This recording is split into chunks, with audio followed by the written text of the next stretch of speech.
Olá, está no ar mais uma edição do Justiça do Trabalho na TV, produzido pelo TRT de Santa Catarina. A Constituição de 1988 ampliou os direitos sociais, trazendo novos desafios para a magistratura brasileira, que passou a julgar os mais variados tipos de conflitos. Mas será que o juiz está preparado para enfrentar as demandas dos tempos modernos?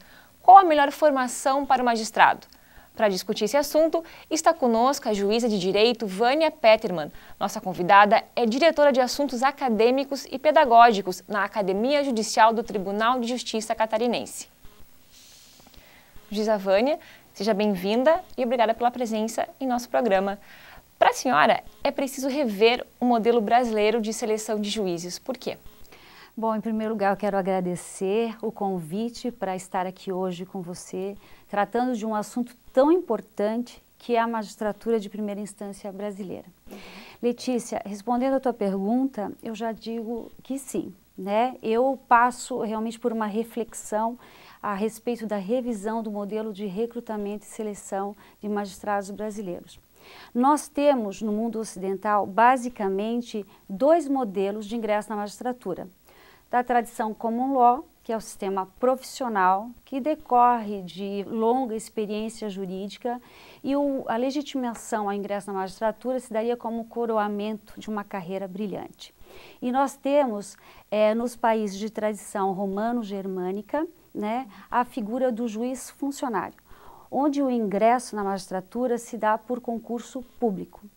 O modelo brasileiro se aproxima muito a este, né? Então, é possível no Brasil que qualquer jovem, oriundo de um ensino jurídico bastante tecnicista, né, e que há anos requer uma repaginação, com uma experiência jurídica de apenas 3 anos, que ele passe num concurso e, sem assunção de responsabilidade, julgue qualquer causa a partir de sua posse, né?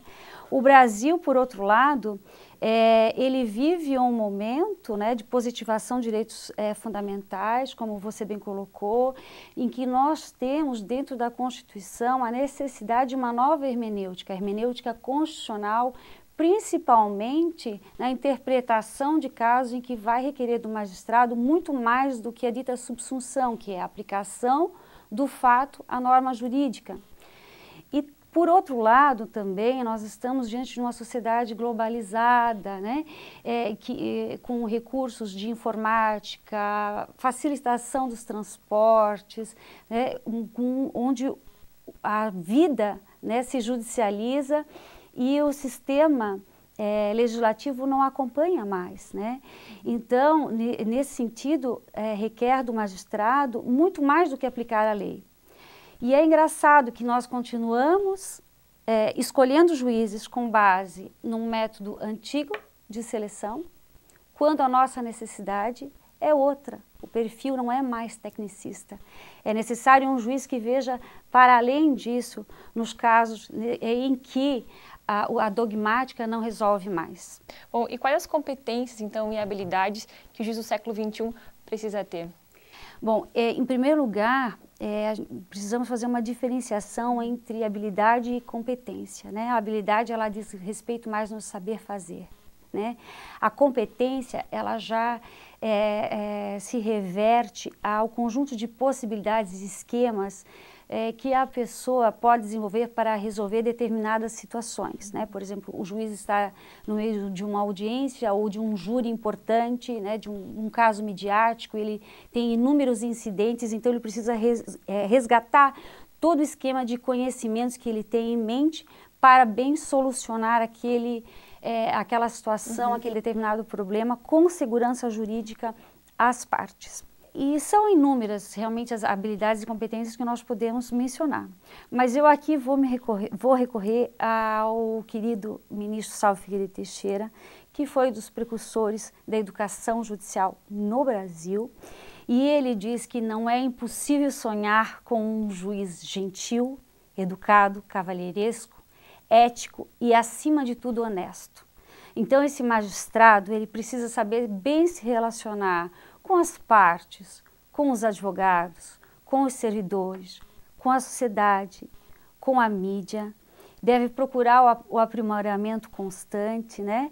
Ser humano e, enfim, né? Pensar, conhecer bem o direito, interpretá-lo e imaginar sempre pela efetividade e pelo impacto social e econômico das suas decisões. Então, a senhora comentou antes sobre a preparação dos juízes, que eles entram muito novos, né? Porque oferece, a lei mudou, mas fez uma alteração pequena, que existe passar na prova de títulos e ter 3 anos de atividade jurídica. Então, como preparar esse juiz novo, assim, para encarar todos esses desafios? Eu insisto muito que o único caminho é a educação, né? Enquanto nós não passarmos por uma reforma no ensino jurídico no nosso país, né, que não é direcionado para nenhuma profissão, até alguns anos atrás o ensino jurídico formava advogados no nosso país, hoje nem mais, né? Eles precisam estudar de novo quando se formam, são bacharéis, para passar na prova da OAB. Né? Ou frequentar a escola da magistratura, ou do Ministério Público, ou qualquer outra para as carreiras jurídicas.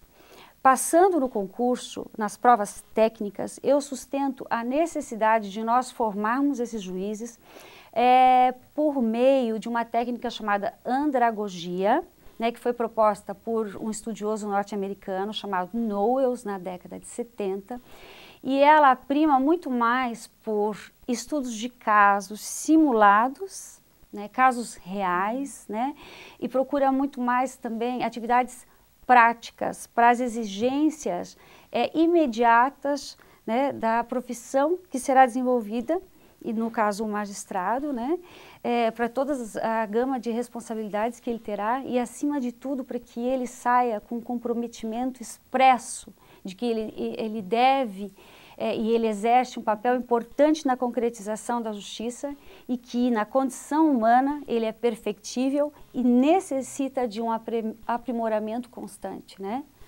Bom, juíza Vânia, eu preciso chamar um rápido intervalo. Nós voltamos em seguida, 1 minuto.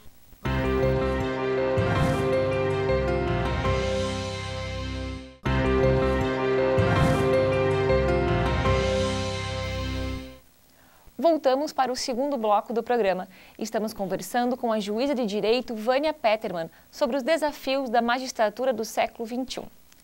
Juíza Vânia, que a senhora falasse um pouquinho então de como alcançar esse judiciário mais humanista, que a senhora falou no primeiro bloco, deixando um pouco de lado a figura do juiz super-herói.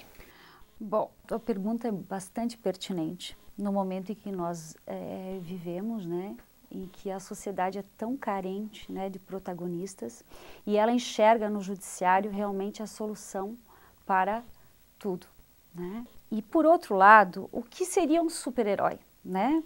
Nós poderíamos falar no juiz Hércules, por exemplo, né, que vem da mitologia grega, que é aquele que resolve tudo, ou no super-herói na sua condição humana, naquele juiz que trabalha 16, 17 horas por dia, tentando reduzir, minimizar um pouco a falta de recursos materiais e humanos para enfrentar a pilha de processos, né, que sempre se submete ao seu julgamento.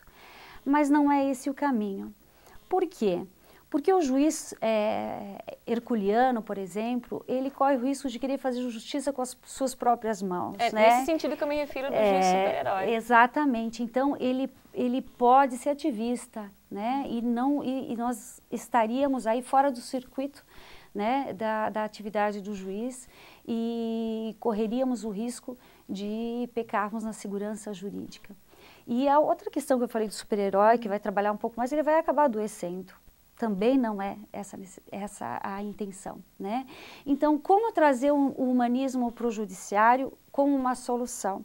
Nós já temos muitas práticas no nosso país, né, humanistas, de juízes e juízas humanistas, de servidores humanistas, que procuram tratar adequadamente e resolver os conflitos conforme são.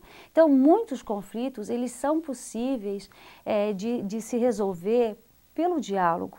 Então, aí entra, né, o ponto-chave, que é a mediação, a conciliação, a justiça restaurativa, né, que são processos que, inseridos no contexto do judiciário, podem cooperar muito para que o ser humano seja visto, né, na sua angústia, né, tendo assim um tratamento adequado e saindo às vezes empoderado do fórum porque ele acabou resolvendo o seu problema.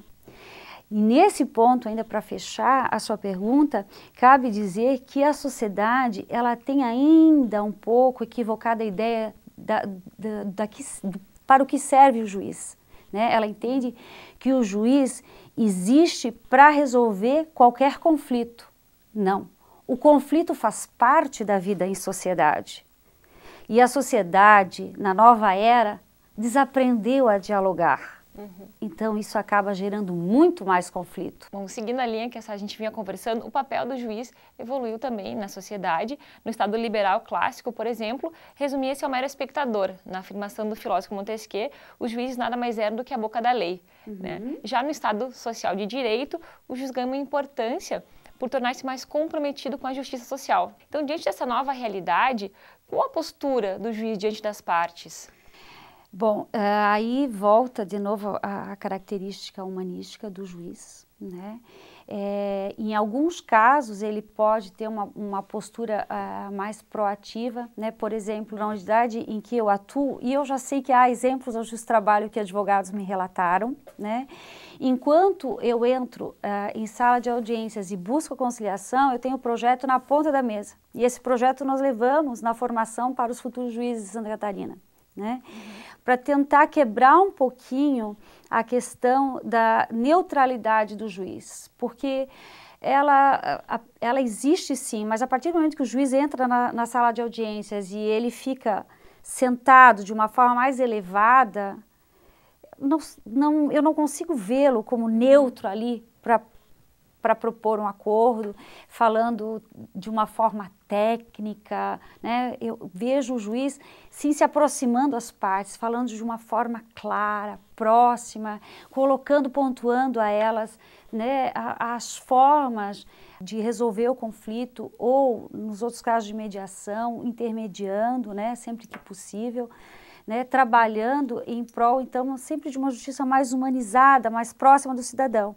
E quando não for possível a técnica da conciliação, nós temos nos casos criminais, por exemplo, que o juiz busque essa cultura, às vezes, tanto na coleta da prova, quanto nas sentenças, né?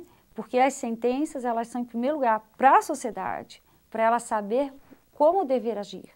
Bom, a senhora lançou recentemente o livro intitulado Ser Juiz, Caminhos para a Jurisdição de Qualidade.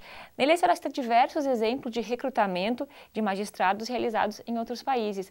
No seu entendimento, existe algum modelo de formação que melhor se adapte à realidade brasileira? Então, Letícia, eu estudei realmente alguns modelos que mais se aproximam do nosso, que seria do modelo técnico burocrático, né? Na Europa, a maioria do ingresso na magistratura se dá por meio das escolas judiciais, né? E esse período nas escolas, ele pode ser mitigado, né, reduzido, a depender da experiência profissional do candidato ou se ele tem, por exemplo, um doutorado. Né?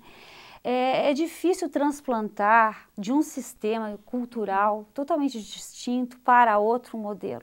O que pode dar certo num país nem sempre dará certo no outro, né? Mas eu acredito que enquanto nós não tenhamos no nosso país uma solução, uma revisão do ensino jurídico que deixe de ser tão expositivo, tecnicista, enquanto nós tenhamos essa situação de uma experiência jurídica tão curta e não direcionada à magistratura, é na formação que nós vamos encontrar a saída. Mas eu defendo, né, a formação durante o concurso da magistratura.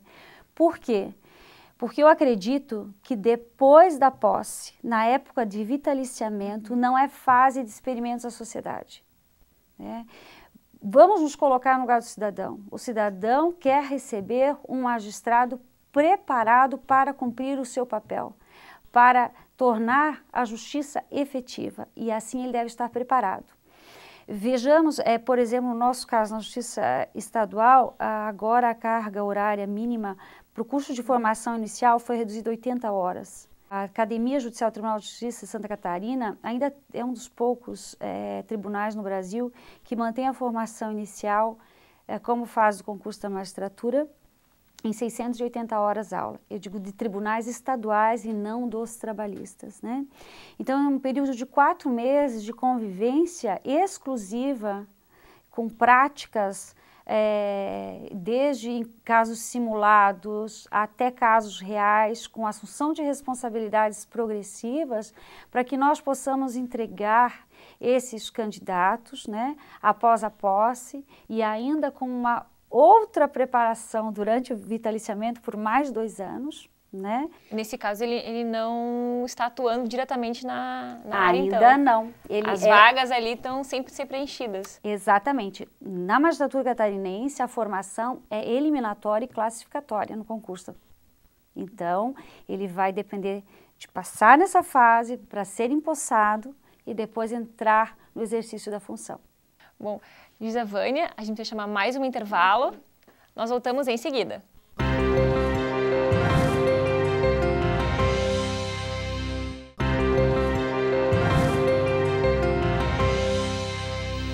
Voltamos para o último bloco do programa. Estamos conversando com a juíza de direito Vânia Petermann sobre os desafios da magistratura do século XXI.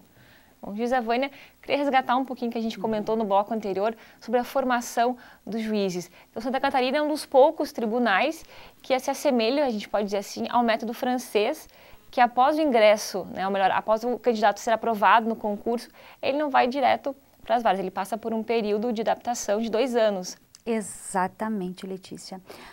Santa Catarina agora vai para a 5ª edição já, foi inclusive o primeiro tribunal estadual a se credenciar perante a Infam, e ele abraça a formação inicial como uma etapa do concurso da magistratura. Ou seja, depois que o candidato passa por todas aquelas conhecidas fases do concurso até a prova oral, ele ainda não é empossado no cargo. Passando na prova oral, ele vai passar 680 horas aula na academia judicial, estudando algumas unidades curriculares que são colocadas pela Infam e outras que atendem às necessidades locais. Tá? É bastante interessante porque a Academia Judicial, ela nesses anos todos procurou se aprimorar bastante, ela já aplica o método andragógico de ensino, né? Então nós trabalhamos muito com dinâmicas, os juízes, por exemplo, vão para o fórum, cito dentro da Universidade Federal de Santa Catarina, que é um fórum escola, lá eles têm audiências simuladas, começam com a assunção progressiva de responsabilidade, inclusive nas audiências simuladas. Nós trouxemos alguns modelos da França, por exemplo, uns imitam os outros para que os juízes, os futuros juízes percebam como eles estão agindo nas audiências, os próprios candidatos entre si conversam, falam das suas angústias, dizem, olha, o tom de voz de tal candidato foi mais adequado, eu gostei da abordagem do outro, né? E aí depois eles vão para os casos reais, começam com mediação familiar, vão para a conciliação nos juizados especiais cíveis e criminais, até chegar à fase de instrução com a supervisão de um magistrado orientador, né, que no caso sou eu, né, em casos reais e chegando até a proferir sentença oral em audiência. Então há uma progressão dessas responsabilidades. E também nós temos diversas outras atividades que objetivam a sensibilização do magistrado para que ele inverta as lentes e se coloque um pouco no lugar do outro. Isso é muito comum em países como o Canadá e a Austrália. Então, por exemplo, nós temos programação para visitar presídios, né? Conhecer o relato de mulheres vítimas de violência doméstica, conhecer abrigos para saber que o tempo não para, né? Não pode parar para as crianças que precisam de um novo lar, conhecer a atividade dos índios, né? Como a justiça estadual comum, ela se interlaça com vários, ela é multipluridisciplinar, né? Então nós procuramos dar isso aos candidatos na academia judicial. Passado esse período, eles são avaliados, uma avaliação andragógica, e aí, se aprovados, então eles tomam posse e assumem o cargo como juízes substitutos. Depois, durante 2 anos, automaticamente eles são inscritos em uma pós-graduação na Academia Judicial e são acompanhados paralelamente pela Corregedoria nas suas atividades.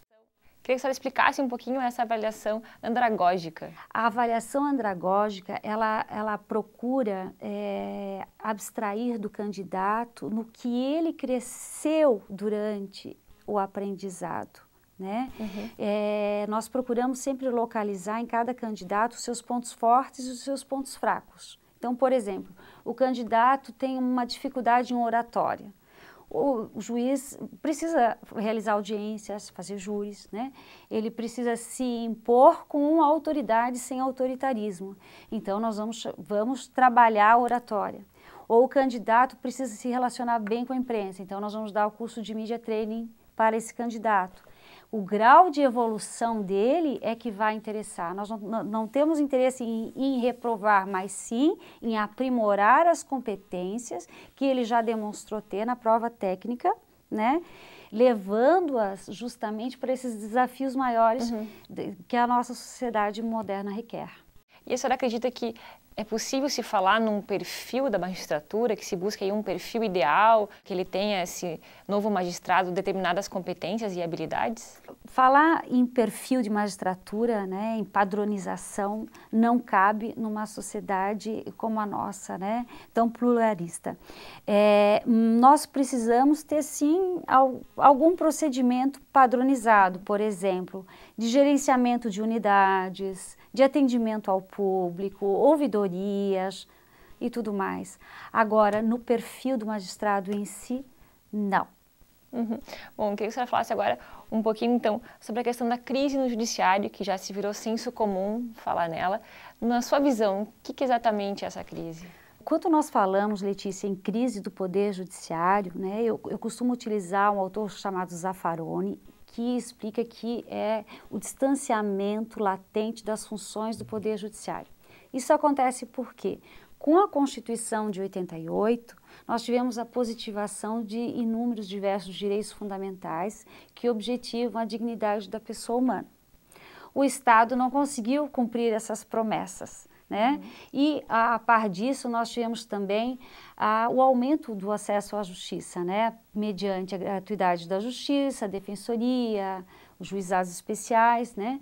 E o cidadão começou a bater as portas do judiciário para exigir os seus direitos, levando à politização da justiça. Isso não foi muito bem compreendido pelos outros poderes, criando uma certa crise entre eles, né? Por outro lado, o judiciário, muitas vezes, nesses momentos, ele também não soube muito bem lidar com a mídia, né? E a sua comunicação com a sociedade ficou um pouco travada e ele ficou mais conhecido como um poder lento. Por outro lado, nós temos 5 especializações de justiça, 4 graus recursais, né? Uma processualística complexa, né? Agora, com o novo código, esperamos algumas mudanças, mas, enfim, o processo às vezes nunca termina, né? Então, isso tudo forma um contexto de dificuldade que o judiciário tem que enfrentar. E ainda soma a crise do judiciário mais um ponto, que é a forma como ele recruta e escolhe os seus juízes. Por quê? Porque ele recruta ainda lá, como eu disse antes, no modelo tecnicista. Mas ele precisa hoje de um juiz politizado, que saiba a diferença entre judicialização e ativismo judicial, né? E ainda, por fim, para rechear tudo isso que eu falei, nós temos uma crise geral da humanidade, né? Causada pelo ocidentalismo, né? Pelo fato de nós termos uma promessa de que o desenvolvimento econômico resolveria todos os problemas da humanidade, e o que nós encontramos hoje? Alto déficit de democracia, né? Miséria, exclusão social, nós temos inúmeros problemas. Eu acabo que as pessoas confundem um pouco a injustiça social com a injustiça judiciária, né? Levando essa crise. Mas isso, o sustento, né, não leva a um imobilismo nosso. Nós temos que contribuir de pouco a pouco com nós, juízes, servidores, né, mais humanizados, né? Nós temos que contribuir para melhorar a imagem da justiça, tratar bem as pessoas e procurar fazer a nossa parte por um mundo melhor. Juíza Vânia, infelizmente, nosso tempo chegou ao fim, assunto realmente muito importante. Agradeço a sua participação. Letícia, quem agradece sou eu, estou à disposição sempre, né? Espero ter contribuído, né, para a nossa justiça e para a maior informação dos operadores do direito e para a população em geral a respeito dos magistrados, né? Esperando aí um futuro promissor para os nossos juízes e que haja uma reflexão em torno realmente da forma como nós queremos juízes para a nossa sociedade. Com certeza, muito bem. Hoje conversamos com a juíza de direito Vânia Petermann sobre os desafios da magistratura do século XXI. Nos vemos no próximo programa. Até lá!